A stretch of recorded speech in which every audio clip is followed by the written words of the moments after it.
Sa kanyang pagharap sa media ay tinanggi ni PNP Police General Romel Francisco Marbil ang balitang may pinaplano raw ang ilang aktibong general at mga retiradong opisyal nito para pabagsakin ang rehimeng Marcos. Ayon kay Marbil, hindi ito totoo. Sa katunayan, nananatili silang tapat sa kanilang mandato sa ilalim ng saligang batas.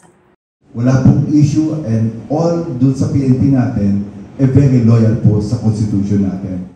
Si dating Senador Antonio Trillanes IV ang nagsabi na may ilang opisyal ng PNP kasama na ang mga retiradong general ang umano'y nire-recruit para sumali sa destabilisasyon laban sa Marcos administration. Sabi pa ni Trillanes, marami pa ring kaalyado ang mga Duterte sa loob ng PNP.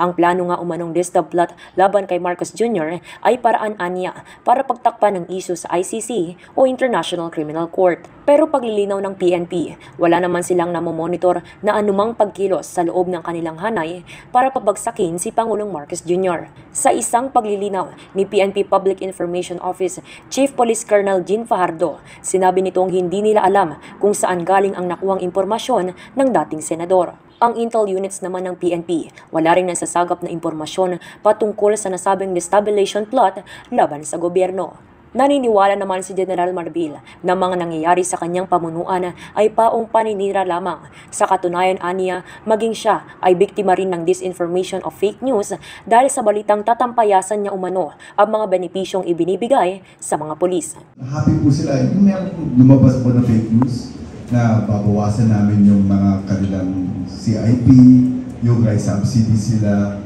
Of course, naging issue lang yan but I cleared na. Hindi po pwede mangyari yan. Ako magukulong. Hindi po pwede namin kayong bawasan. Pwede namin kayong dagdagan.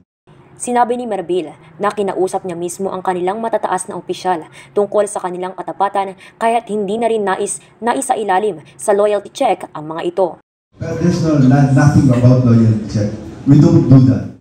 Sa kanyang pagbisita naman sa NCRPO, pinaalalahanan ni Marbil ang mga opisyal ng PNP na manatiling apolitikal.